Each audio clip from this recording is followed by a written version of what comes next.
বিশ্বকাপ খেলতে গিয়ে নারী কেলেঙ্কারিতে আটক শ্রীলঙ্কান ক্রিকেটার দানুশকা গুনাথিলাকা।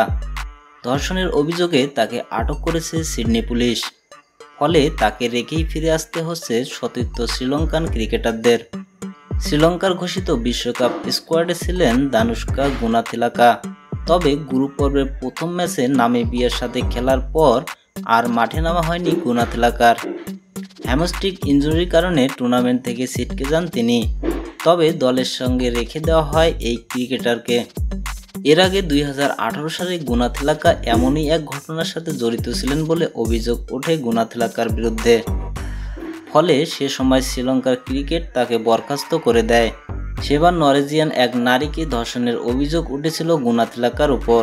পরে পুলিশ তাকে খারিজ করে দিয়েছিল, কারণ সে ঘটনার সাথে লঙ্কান এই ব্যাটারের সম্পৃক্ততা প্রমাণ পাওয়া যায়নি।